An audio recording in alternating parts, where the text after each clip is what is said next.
Hello, Hi. I am Eric. I also go by the name Rooster. I am joined tonight by my lovely wife and uh, assistant CEO to Whispers in the Dark Paranormal Research, the lovely Becca. Hi.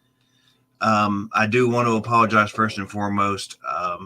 Had some things going on these past couple weeks. I wasn't able to get all the video evidence from OSR um, combed through in order to bring this live to you. So next Wednesday, 9 p.m., here on the Unbound Network and through YouTube, we will be going through the video evidence and audio evidence of OSR. And I hope to have some additional team members with us as well. Either Kathy, John, and Kayla Marie, or Jackie. And of course, Becca will be here as well.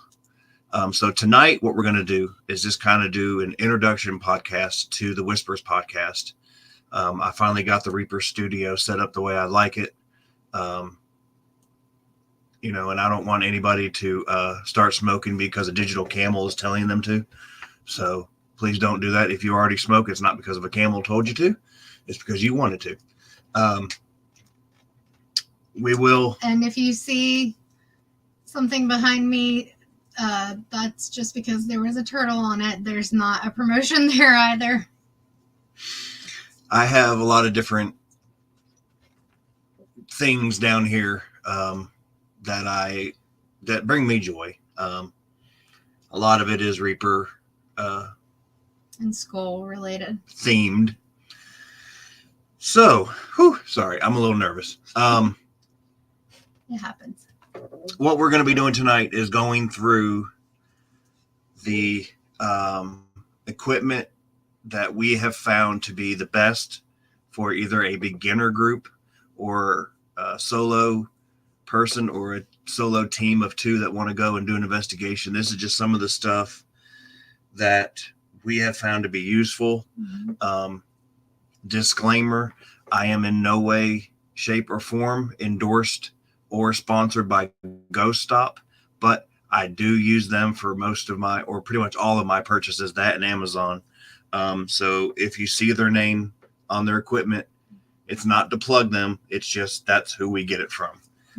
But if you would like to go shop there, you won't get any kind of special discount for using my name. So just go shop and be happy.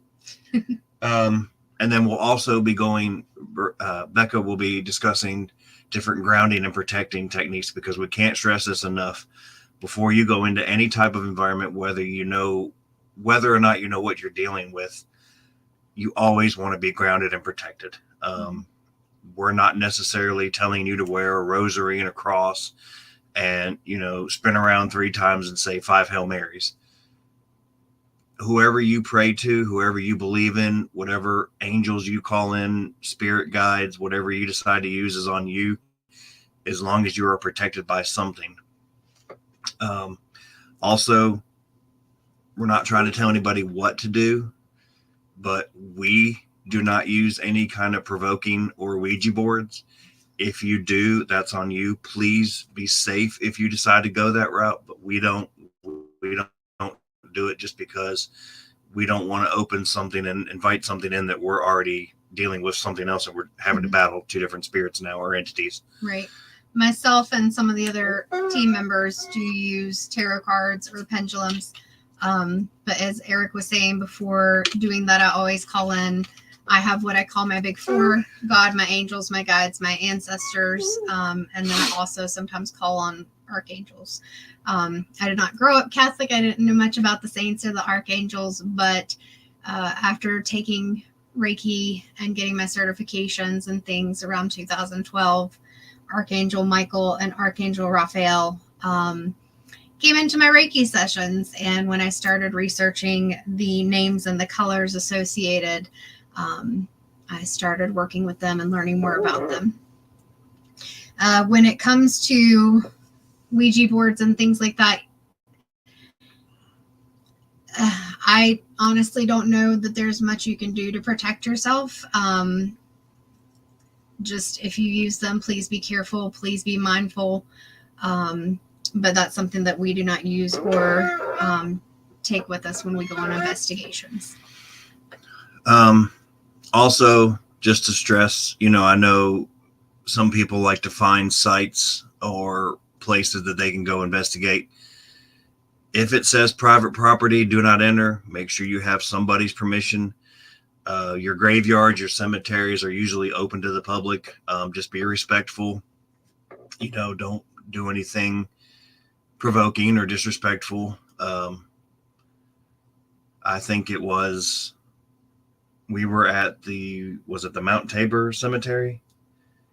Oh, yeah. And I leaned up against a grave, and we got a very clear message on the Ovilus box that said something to the extent of, it's like, get off or something. Yeah. So just be respectful. Remove or get off, because you had set the Ovilus box, I think, on the headstone without meaning to. Yes. So don't do that. And it wasn't out of disrespect. We were there visiting one of my family members, and so he was more paying attention to me as I was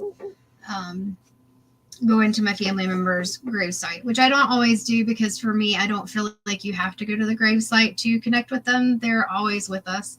And really, it's just making those connections outside of that.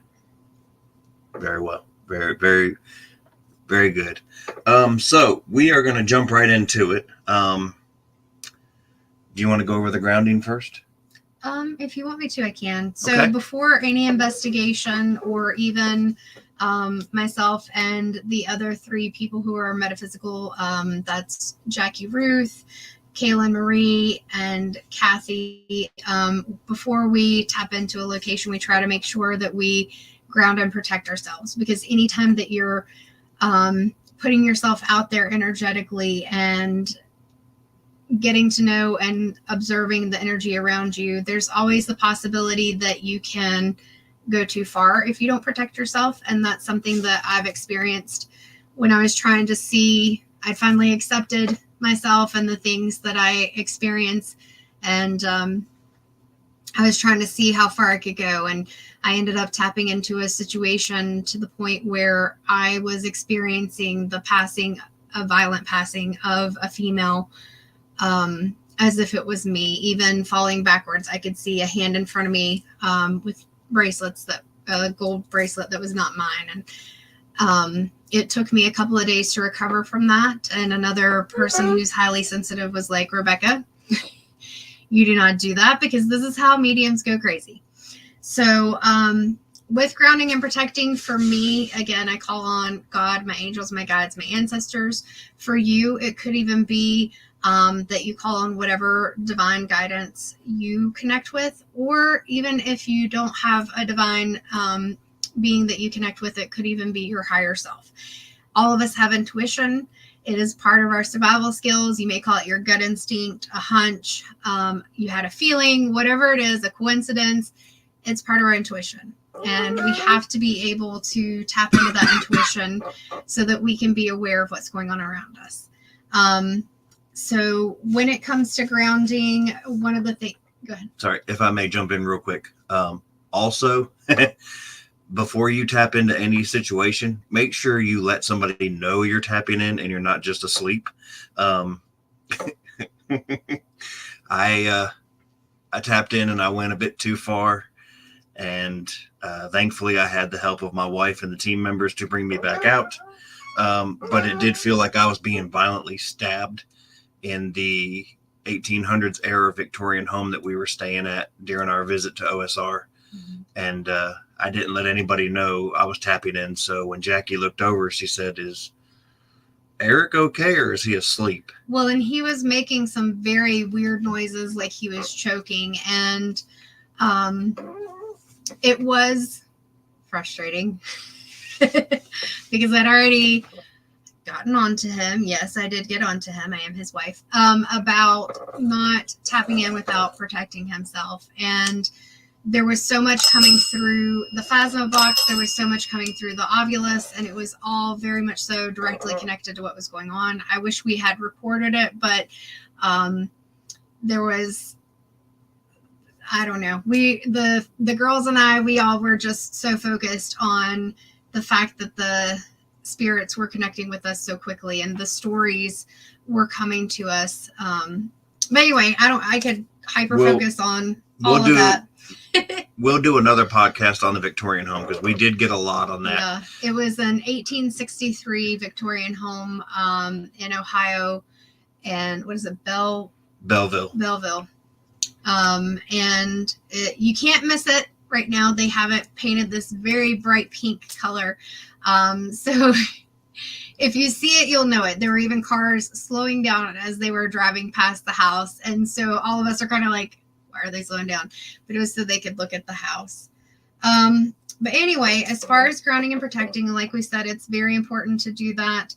And then also to cleanse yourself after you've tapped in, to sever that connection, to ground yourself and also cleanse yourself and everything after an investigation as well. So a tap in or an investigation. Even when doing Reiki, we tend to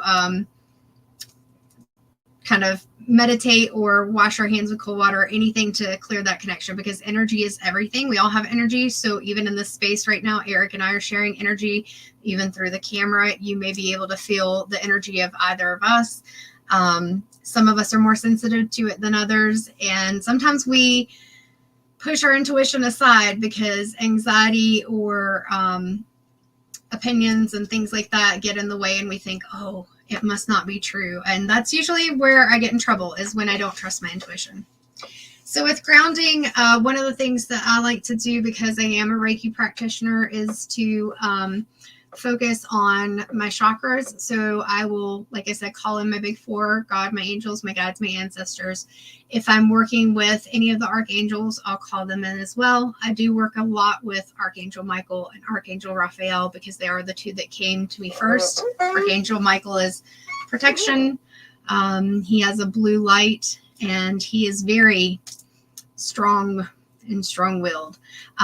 Archangel Raphael, he is a more gentler spirit. He has a beautiful warm green light, and he is the archangel of healing and love. He's heart chakra associated. So I make sure that my feet are flat on the floor. I tend to close my eyes and make sure that I take in a couple of deep breaths. And you want to make sure those go down into your belly, not just into your chest. And then breathe out.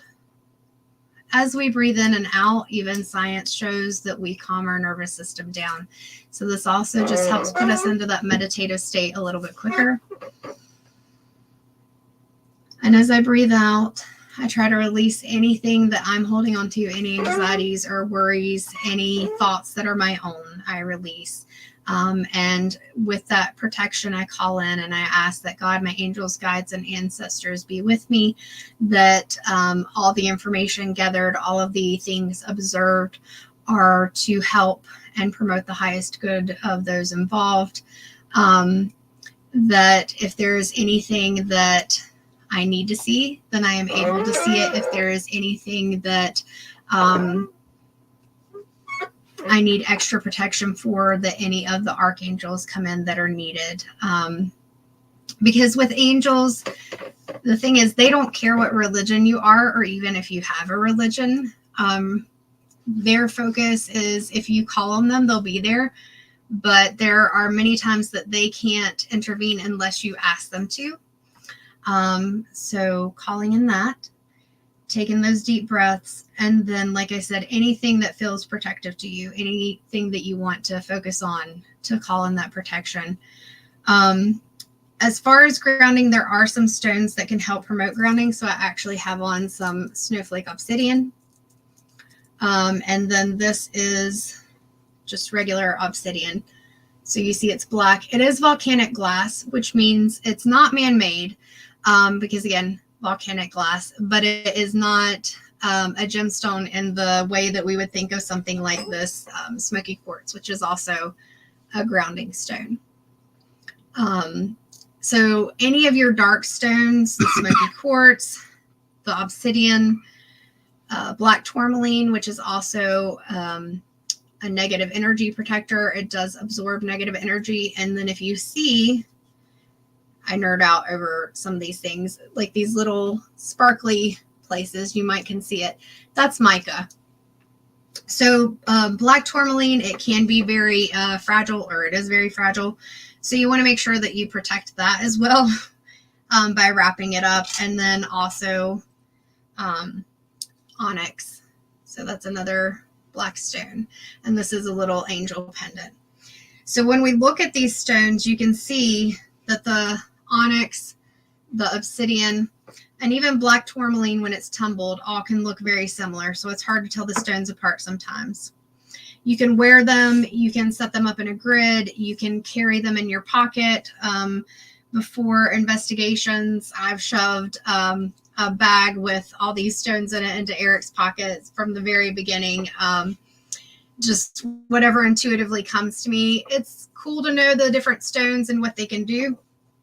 Oh, excuse me, I got hiccups. But at the same time, I found that when I intuitively pick stones, like especially for grids, for Reiki and things like that, when I do look it up later, it's usually the right stone for what the person needed. And then as far as like grounding afterwards, one of the things you can do is if you have access to the outdoors and you can take your shoes off, go outside, stand in the grass, and be able to just connect yourself to the energy of the earth.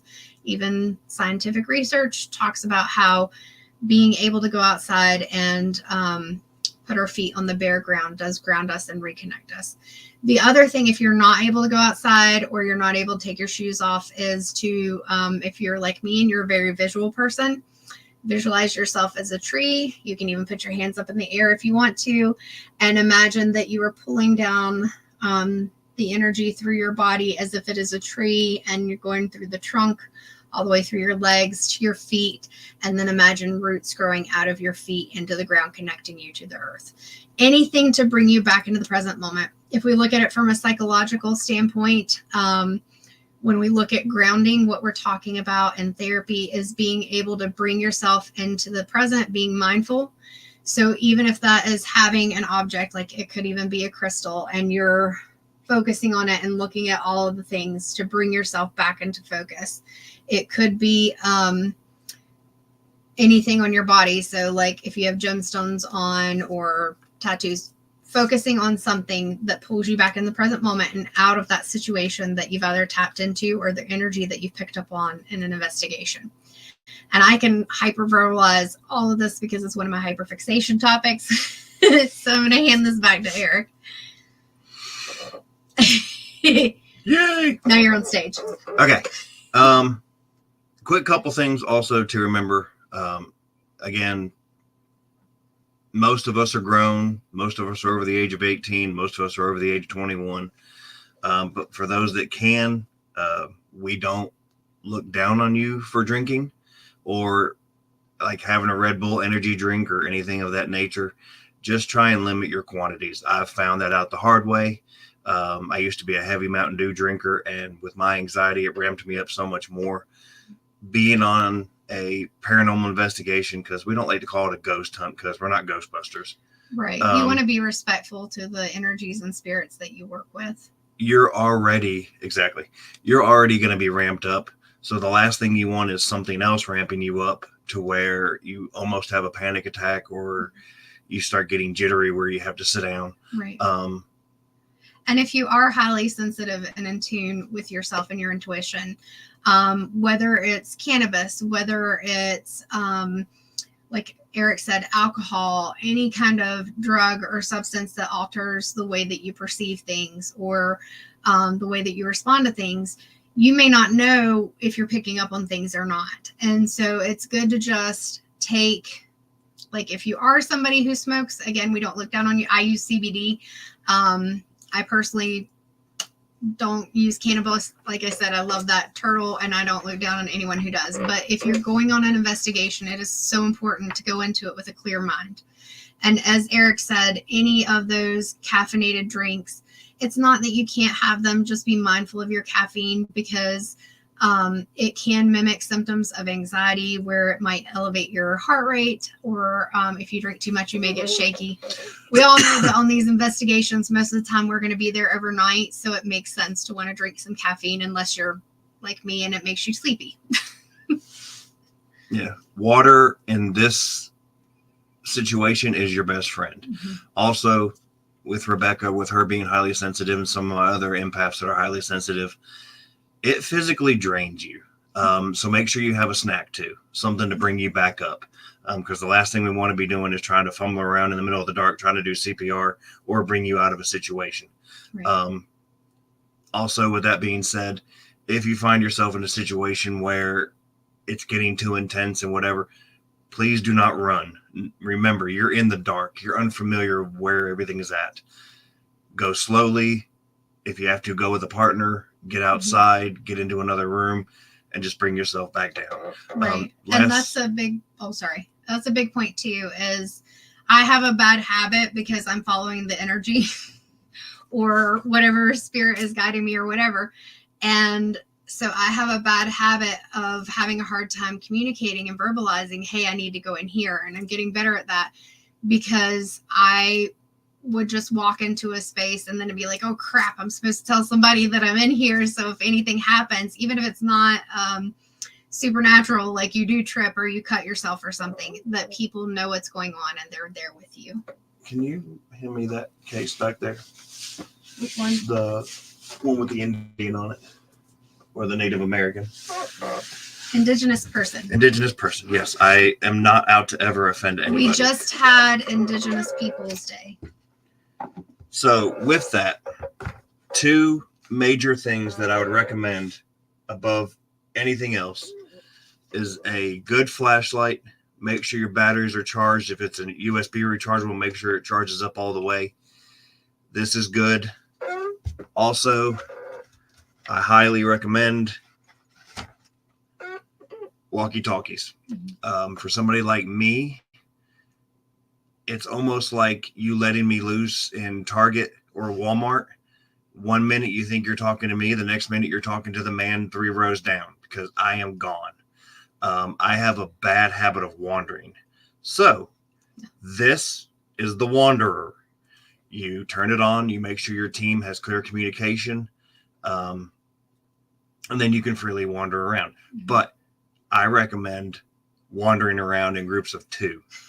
That way you have somebody to have your back in case something goes wrong. Because again, with OSR, it is some 1,000 square feet in there. It's 3 levels. It's massive. So if you have somebody in the attic and you have somebody down in the west cell block and somebody goes down, you're not going to know. And yes, they do have security there. Yes, they do have cameras set up, but you don't know. That gentleman may have stepped away to use the restroom or something. So he might not see you laying there.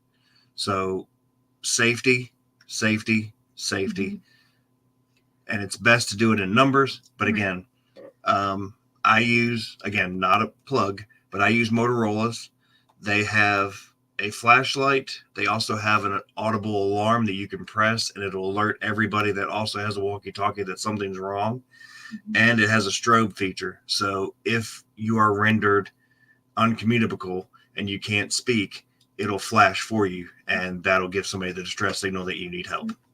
And it's also helpful because even when the team was at Ohio State Reformatory, there were times where, especially having multiple sensitives, you can kind of check in with each other as far as experiences or be able to say, hey, we need to get some equipment in here because this is where I'm picking up on things.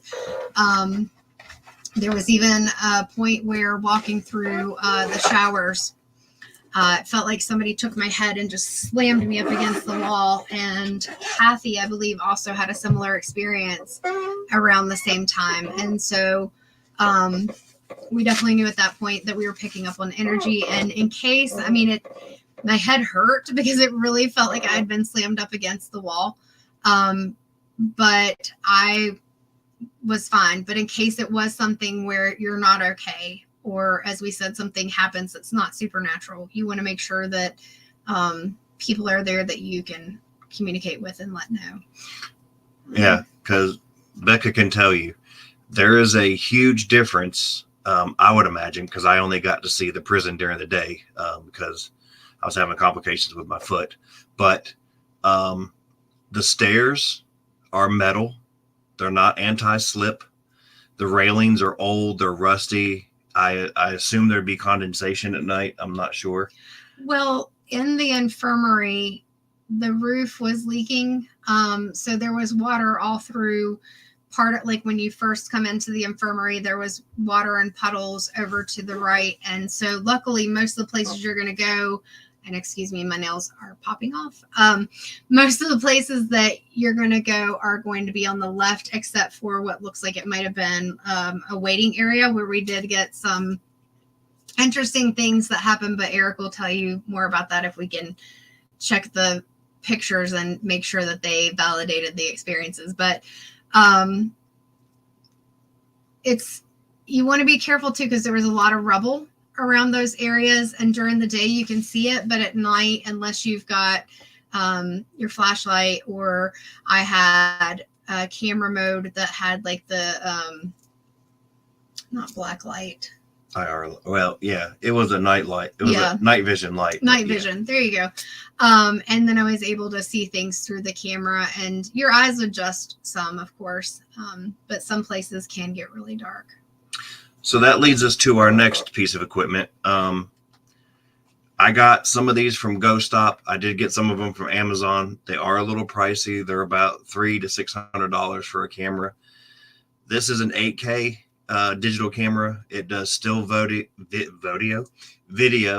It does live video, and it also has the autofocus, which is a feature that I really liked, because at night when you're trying to zoom in or look at something, you don't want to constantly be having to focus. But it also has the IR capability right there, which Becca was talking about. When that is engaged, that'll turn on, and you can look through the lens finder and you can see all the night vision and everything. These are really handy to have. They also have an external microphone that I hook up to them as well. That'll also give you more clear, concise EVPs. And it's easy to take around. Like when we were in Ohio State, John, one of our team members, had the camera on him at all times. And having multiple cameras was helpful, because as you're recording so many things, of course, the battery's getting drained. And then in some locations, depending on the energy, spirits, things like that, your batteries may get drained even more quickly. So having extra batteries on hand, which that's kind of more your realm, can be really helpful. One thing to note with the walkies, I know I'm kind of going backwards a little bit, is you have to be mindful with another instrument that we'll show you in a little bit, the REM pod, that if you use a walkie-talkie near it, it will go off. So that's not going to be your spirit. That's just going to be the walkie. The EMF meter will do the same thing. So the EMF will actually pick up if there's any kind of live wires, light source near you, because it picks up electronic waves. So we had that at another investigation we did with a previous team. We found out, we thought we were getting what was a entity or spiritual encounter, and it turned out that there was wires running through the wall. So this will detect energy of all sources. So you just got to make sure, again, cell phones are great to have, but if you run it near your pocket, it's probably going to go off. But yeah, the REM pod is awesome because you can turn it on and it beeps. You can set the range and the zero out, but I'll set it here for a second. When something gets near it or breaks that field. Oh, did it interfere with the camera? That was weird. Okay. No? Well, and so you can ask the spirits, let them know what it is, that, this device over here has a red light on it. And if you come near it, it will turn green. And then we usually show them by going near it, and you can see the lights going off. So that's a really good feature. It runs off a 9-volt battery. Rule of thumb that I always use, I always change the battery out prior to every investigation. I know that's kind of a waste, but it just saves you the hassle of getting into the investigation and then it dying. And it will let you know when it's dying, because it'll start like flickering and then going quieter and quieter and quieter, and then it'll just go and be dead. And you don't want it to interfere with your evidence because you've got the REM pod dying and you don't know if a spirit's coming over or if the REM pod's just giving out. So we have two different versions of the spirit box. This is one that Ghost Op sells. It's called the S box. I think they have an S box 2 now. That's kind of slowed down the wave pattern.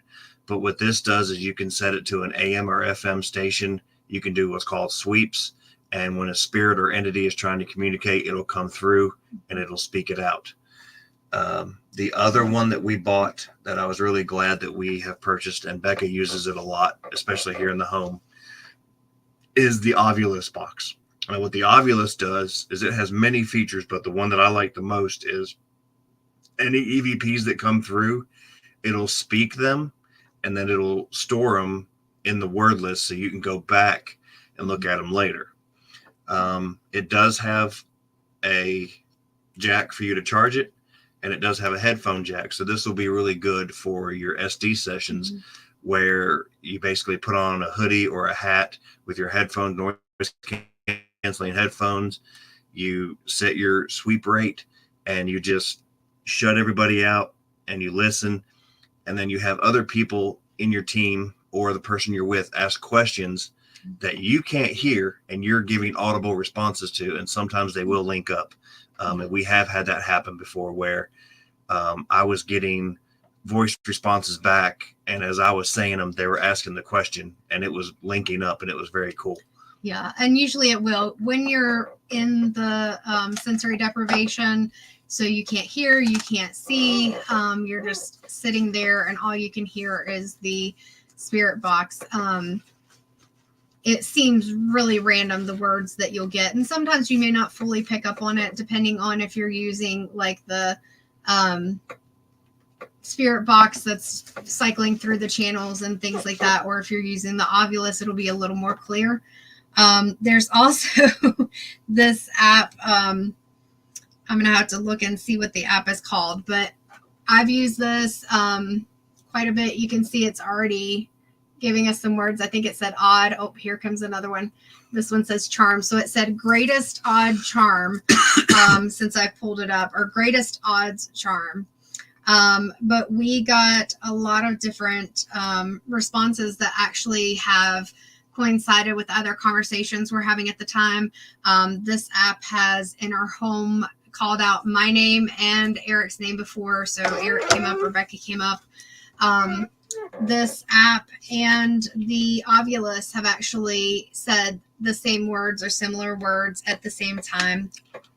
And so it's really interesting to get that information and have just another thing to use. So I will pull up the app and show you what that looks like in just a moment. Another thing that we use that was recommended to us from another paranormal investigator was what's called a Phasm box. Phasma box. Phasma box. The only downfall to that is you can't get it on a tablet or your phone, so you have to have it on a laptop. So it makes it kind of hard to take it places. But if you're doing a residential or a private investigation and you have somewhere you can set it up and keep power to it, it really does well too, because it sweeps and it speaks. Sometimes it's a little hard to hear. It's a little distorted. Right. Or sometimes you have a lot of spirits and they're all speaking at one time. And I will say to them, can you please speak one at a time? And it's interesting when you have, of course, that confirmation, because sometimes they do. And you'll get, the cool thing about it is you get different like voice intonations or female versus male voice, or a lot of times we'll hear children laughing. And then sometimes you do get the voices that may be a little more concerning that are really deep, and sometimes they'll play with you. Like if you're sensitive, you'll know that there's not a demon or whatever, but it'll say words like demon and things like that. So ghost hunting, this is the symbol for it. Again, this is not something that we are sponsored by. This is just an app that to get the full app, I paid, I think $5.99 a year for it. And, I can't remember the full name of it right now, but it's the ghost hunting with the blue symbol and the black hand on it. But it is something that for not a very expensive price. I mean, obviously, as I think they even say for themselves, this is for entertainment purposes only, kind of like when I do tarot readings.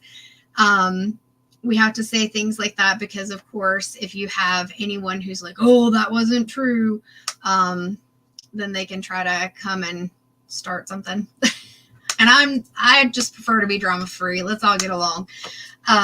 So like when I do tarot readings, I let people know the past and the present are pretty accurate because it's already happened or it is happening. But the future, you take one different choice from what you were going to take when the reading was done or something like that, and it can always change. We have free will, even if some of our fate may be predestined. My little soapbox. No, you're fine. Absolutely fine.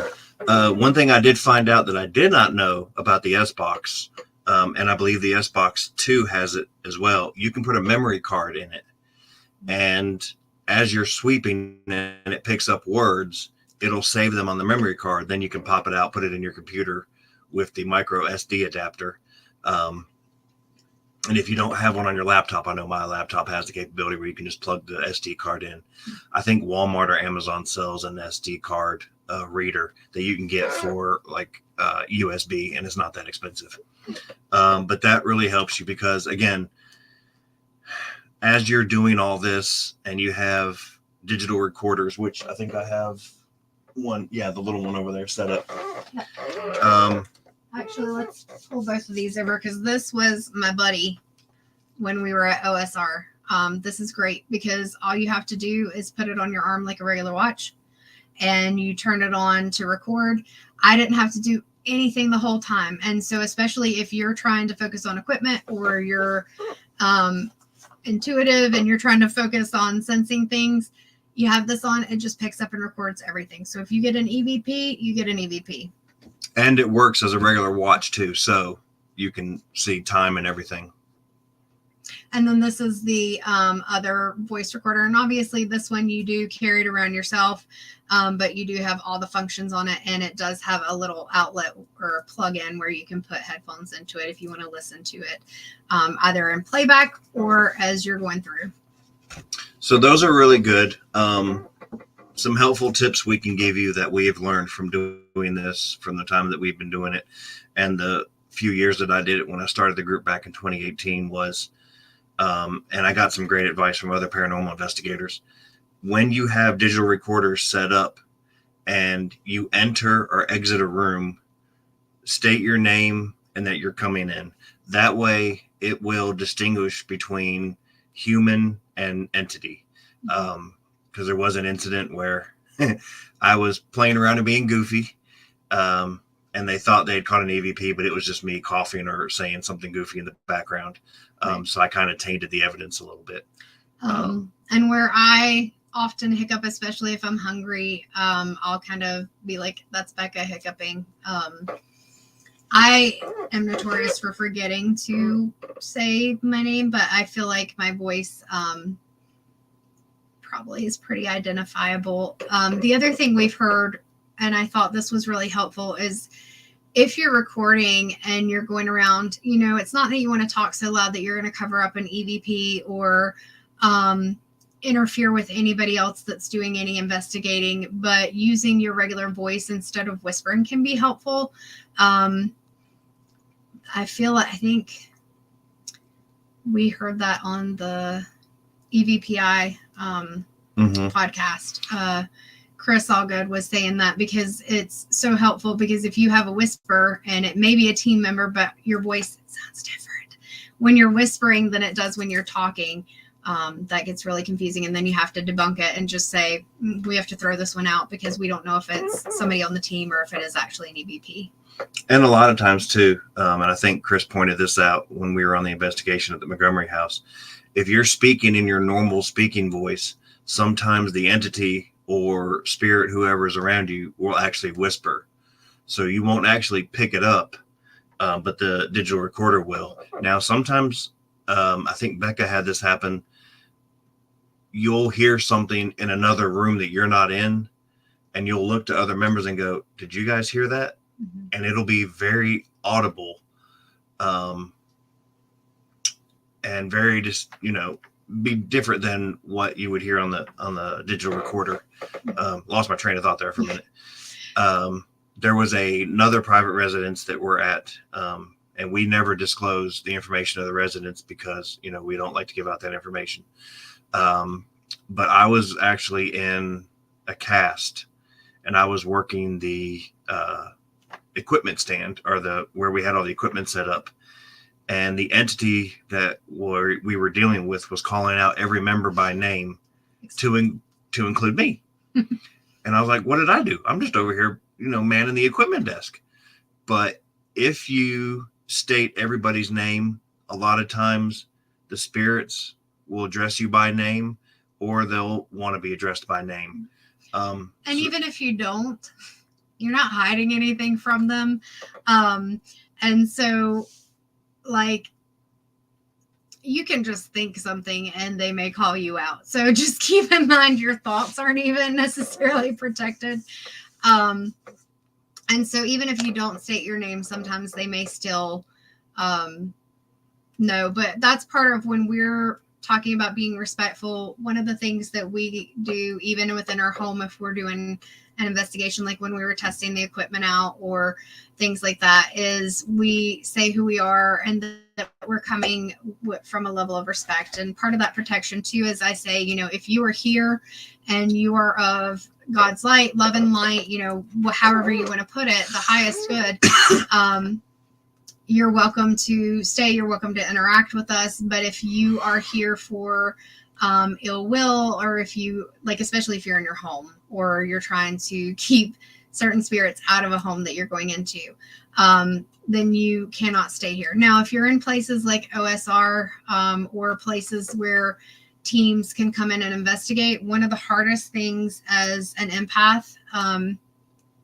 and myself and the other sensitives on the team, we discuss this with OSR, is that you cannot cross a spirit over unless you have permission from the place that you're investigating. And it's really hard when you have to explain to spirits, you know, I want to help you and I can help you to try to find freedom within yourself. But, you know, and being able to release some of those emotions, the anger, the sadness, the despair, whatever it was that they were experiencing before they passed. But I cannot help you cross over. Now, if it's a private residence and I have the permission of the owner, I am going to cross that spirit over, especially if they are saying that they want to cross over. Like, even recently, I tapped into a location and there was an older woman. She did not want to cross. Like, she says, I know I can cross over. I know I can go back and forth. But she really was attached to this home and she really wanted to stay. There was a little boy that I encountered who was hiding in a closet, and he wasn't sure if he wanted to cross over or not. And so he asked me, well, what is it like? And I said, my understanding is that it's pure peace. Like, it's just love and peace. And so I was able to cross him over. And in that, Archangel Raphael did come forward and help him to go through the light. And I heard giggling. So I know that he felt like it was a good place. And who knows, maybe he even found some of his loved ones after crossing over. But either way, just knowing that he no longer has to be in that confusion and feel like he has to stay in a place that no longer suits him. So, but that's the hardest part sometimes for me, is that I can't always help spirits if we're going to a place where, like I said, it's a place that you pay to go to investigate and things. And there's nothing wrong with it, because it brings a lot of really good attention to different sites, historically, things like that, that you may not know about. And, you know, to be able to get money for those sites helps them to keep running the places. But just for anyone else who's an empath, I know that's kind of hard, and you just have to find the peace for yourself. You know, if it's comforting the spirit, you know, acknowledging their energy, their emotions, their pain, and letting them know that you recognize how difficult it was, you know, whatever it is that you can do outside of crossing that line. That was long. No, you're fine. My little soapboxes and rants. You're fine. We only have a few pieces left. We talked briefly about the EMF reader. Like I said, this detects EMF signals. It just clicks on with the touch of a button. Like I said, when you get near stuff that's of a power source, it will start triggering sometimes, and it'll start reading. But this is really good. Yeah, because when it comes to the energy, like even my first investigation ever, I've been sensitive all my life, but my first investigation ever, the team lead or the co-founder team lead that we were with, was asking me to look at the homeowners or to see if I sensed anything in the homeowner's bedroom. And I'm like, I don't sense anything in here, but I need to go over to this door over here that's closed. I don't know what's behind it, but I felt like I needed to go over there. And as I'm walking over, the EMF reader is just spiking up. And this one had like a digital, or no, maybe it just had a arrow, but it was going up over 100 and something. Yeah. And so it was like lighting up like crazy. And then my chest felt like I couldn't breathe. And I was having a hard time with my heart feeling like it was racing. It was just going to beat through my chest. And that's when we found out that there was a loved one who had had some medical concerns and passed away shortly after. But the concerns had happened in the room that was behind that door. So if you pick up on things energetically, bring your EMF reader because you may have energy spiking in those areas. Absolutely. Another good piece of equipment that we used on different investigations before and came highly recommended was the use of a laser grid. Now there is a lot of light down here. I've got a huge light behind me, so you can't really see what it does, but there you go. It will project a grid on the wall or surface, floor, ceiling, whatever you point it at. And if you set it up with a camera, anything that breaks that plane and makes any kind of apparition or shadow or gets in front of the laser itself will show up, and then you can go back and view it later. And that lets you know if something you come in contact with, you're dealing with. Now, I have another laser grid that I unfortunately have to send back to get fixed because the on and off switch isn't working too well. But they're being really cool. The guys at Ghost Stop are being really cool about taking it back and fixing it for me. It'll actually detect the distance that the anomaly or entity or spirit is and the temperature. Yeah. So, and you can also set it up on a tripod. It's got the little screw hole in the back. You can set it up on a tripod and it'll start beeping and go beep, beep, beep, beep, beep, beep, beep, beep, beep. And it'll show you what's coming at you. And then you can look up in the darkness and go, yeah, but there's nothing in front of me. But obviously it detected something. So I hope to have that one back. I've got to send it off. I've just been really busy and haven't had the time. And if for some reason they can't fix it, they do have I think it's the laser grid 2 now. They've upgraded that one as well. So I may have to break down eventually and buy that one. But this is just some of the basic stuff. Again, we don't say you have to have any of this stuff in order to go on a successful paranormal investigation. I was lucky and found this at the Habitat Restore. It's a digital infrared thermometer made for a grill. But we found out that it'll work here. You can shoot against the wall. It'll tell the ambient temperature. Excuse me.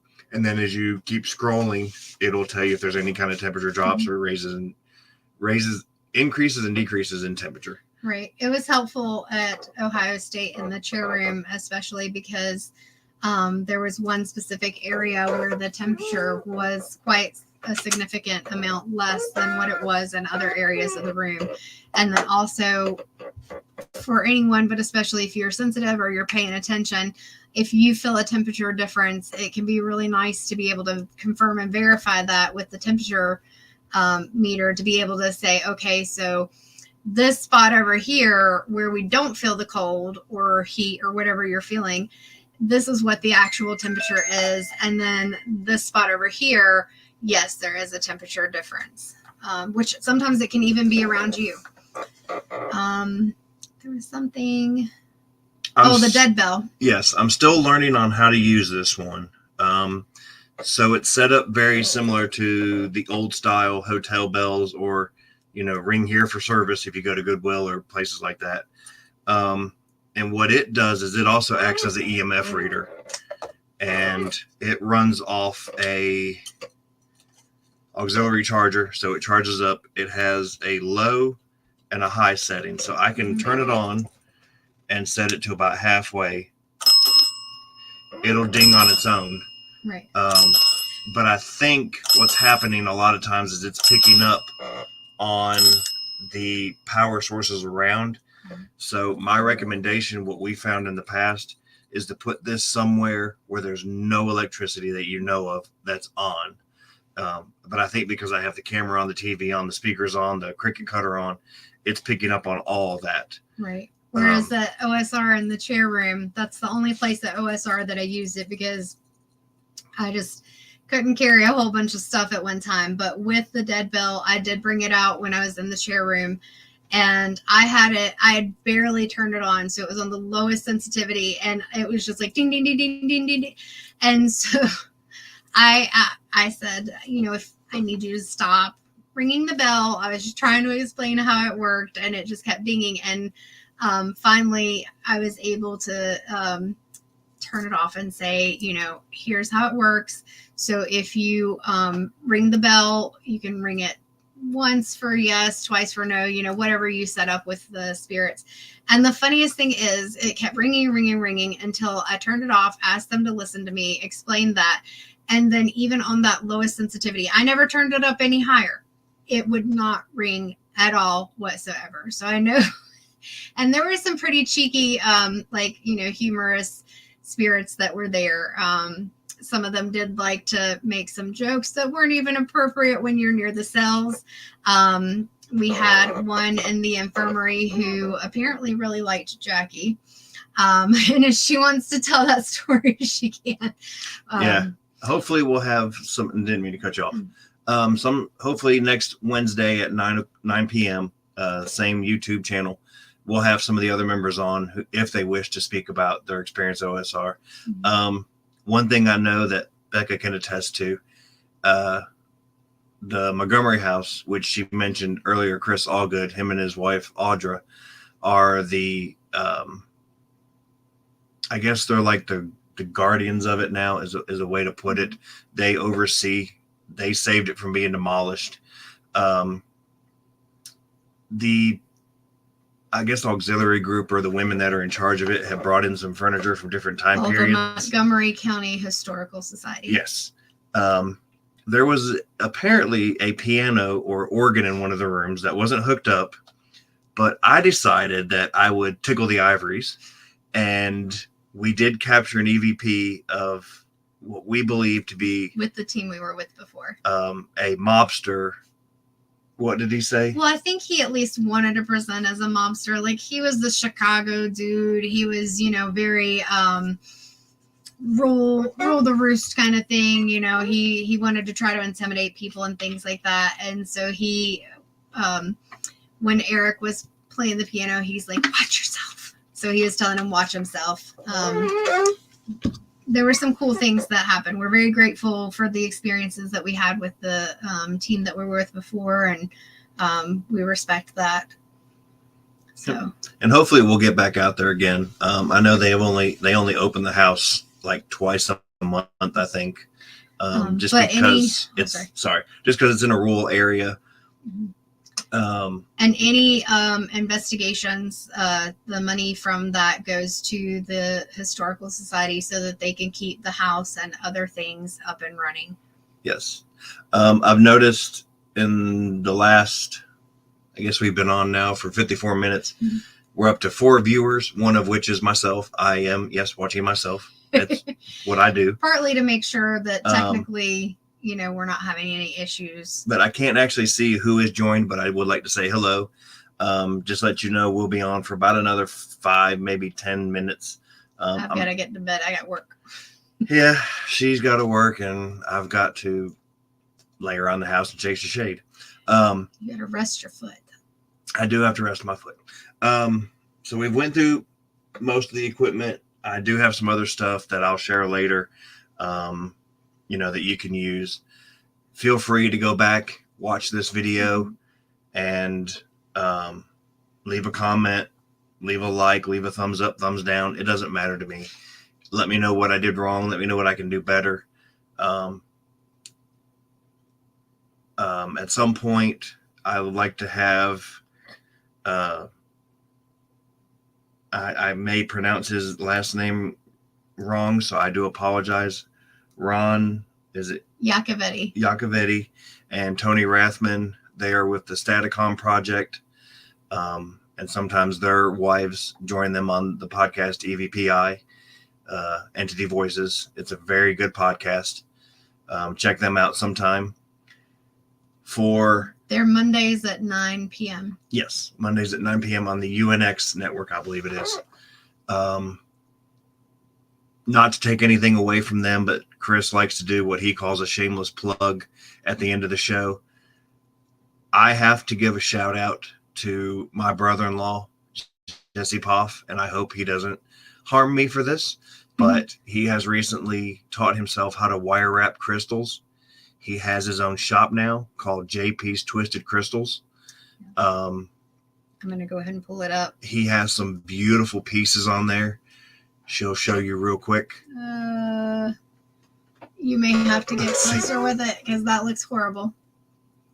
Oh no, there's too much light in here. So it's too much light. Have to work on the lighting in here. But I can put it in the comments, or I can put it in the bio or description. But if you go to Facebook and look up JP 'S Twisted, spelled just like it sounds, crystals. This is one of the pieces that he sold at a vendor event that he was at recently. He makes some very good pieces. He is very talented. And a lot of people like to use stones and crystals in their, is it shamanic work or energy work in general, whether it's shamanic work or shamanic, if you say, and he sells a lot of those. She wears a lot of the jewelry that he makes. These are actually, all of these are bracelets that he's made. The moonstone, I wish we had the black light down here. I think I'm wearing I think it's called Morgano calcite and the black obsidian. No, I don't have mine down here. But there's a piece he's about to reveal soon that I had picked out some stones, an amethyst heart and a citrine at the gem show. I wanted to show it, but I'm going to let him be the one to reveal that because it's so beautiful. I gave him free reign to do whatever he wanted to creatively. And he does all kinds of things. So actually, I'll see if I can. There we go. Yeah, that's good. So you see he can do the crosses. There's it looks like a Thor hammer. I know there's a amethyst heart up there, all kinds of things. And those are just a few of the pieces. Here's one that I love. He took a moon and some round beads and made a little dog paw. I can plug my brother all day, but I'll try to just leave this as the last piece that I'll show you. But I'm so proud of him. Go check him out. JP's Twisted Crystals. We've had fun tonight. And thank you for hanging in there with our ADHD, and it's getting later at night. I've goofed off a lot, but if I can be serious just for a moment, just continue to pray for those affected by the recent hurricane, especially those in the western part of North Carolina. And areas of Tennessee, I think Georgia, with South Carolina. There's a lot of, sorry. Oh, I was just going to say, we know people at least in Tennessee and North Carolina, so we know those areas were affected greatly. There's a lot of good organizations out there that are taking up supplies and or money. Again, just be mindful, do your research. Don't just give money to anybody that you don't know. Please, I don't want to see anybody get scammed, but there are people out there that take advantage of bad situations for their own private good, and which is horrible. But again, just please keep them in your thoughts and prayers. Mm-hmm. These people have lost literally everything. And, just give them a second, a third, or a fourth thought tonight when you're laying your head down in your pillow, you're eating a hot meal, you're texting your friends on your cell phone. just you think have about access to water. Some of them, like in Asheville, there are some places that the water pipes have broken, and it's going to be what one of my friends said, at least 3 weeks or more before they're able to get the system back up and running. So I know, at least from us, my team, Whispers in the Dark, Paranormal Research, our hearts go out to you. We love you guys. It's been fun tonight. Next week, like I said, I hope to have some members of my team on here. They are very essential, and I'm very grateful to have every single one of them on the team. We've had such, if we had tried to handpick our team, I don't know if we could have done a better job with it. We just, I do feel like I'm one of those believers, even when things are hard, I may not understand it, but everything happens for a reason. And our team members, I mean, it's just amazing to have people come together. And we've had amongst ourselves and some of the other team members some difficult situations that have come up, and to see all of us even so early on come together to help support each other emotionally and otherwise, it's been a really great experience. And I love seeing that even within the paranormal community. And we definitely believe in para-unity and being able to connect with other teams and be able to learn about different places, share information, see different things, and just have fun. That's the while being respectful. Yep, that's the biggest thing. We're all out here trying to do the same thing. Some of us achieve more success than the others. That's great. Some of us, it doesn't matter about the success. No. If we help anybody or if we help any spirits, we're happy with that either way. Don't get discouraged. I had a big problem with that, and I'm not going to ramble on too much longer.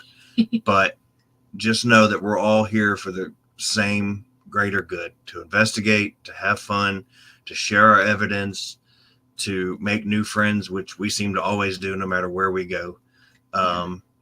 Maybe we made a friend at OSR. I'll wait to say her name, but she is awesome. So hopefully we can even connect with her at some point, because I don't know her that well. We talked to her for maybe 20 minutes or so, but I love her. She is awesome.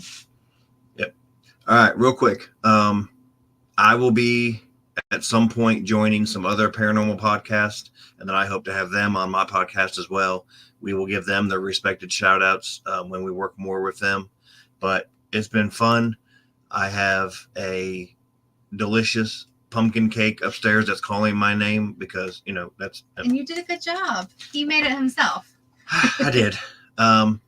The only thing you did was you had a hard time waiting for the cake to cool to put the icing on, but the refrigerator helped. But you know what? It still turned out phenomenal. I want to thank my lovely co-host for the night, Rebecca, my partner in everything I do in life. I couldn't ask for a better person. She basically didn't know that when she married me, she'd have to partially raise a child and an adult at the same time.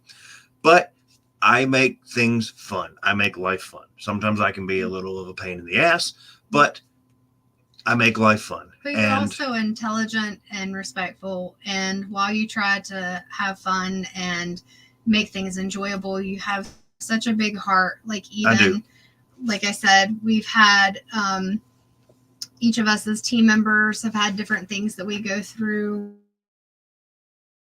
because all of us are going to have things we go through in life. And I've watched all of our team members and try to help each other. Yep. And Eric's initiated that at least a couple of times, and our team members have initiated that as well. And it's just, when you're looking for a team, it's just great to have that support and connection. And it's not that any team is wrong or they're doing it wrong or they're bad. It's just, I feel like for myself, I need to know that we're going to be able to communicate openly, and we're going to be able to talk about things, especially when we're going into these situations where what you expect, there may be more than what you thought, or things can kind of turn in a moment. And So we're grateful for all the experiences we've had. We're grateful for all the people that we've met, all the people who have shared their experiences or have had us with them to share experiences. Absolutely. And so we hope and just want to be able to share that with others. Yep. Also, excuse me. Also, in closing, I can't express my thanks more to Maureen for creating the Unbound Network. Be sure to check out her podcast. You can watch yourself. Dimensions of the Supernatural. Sorry, it's getting late. My words are getting all jumbled up. I need to go to bed. I feel you on that one. But I'm going to watch some TV for a little bit. But we've had fun. It's been great. The stream's going to be uploaded as soon as we're done. Again, feel free to comment, like, send us a message, whatever. The team is Whispers in the Dark Paranormal Research. There is another team out there that shares the same name, and we found them by accident, but we love them. Check us out on Facebook. Look us up. Send us a message, and we will be back next week, Wednesday, 9:00, hopefully to give you some information or some evidence reveals from our lovely trip to Ohio State Reformatory. I'm going to bed. Good night, guys. Bye.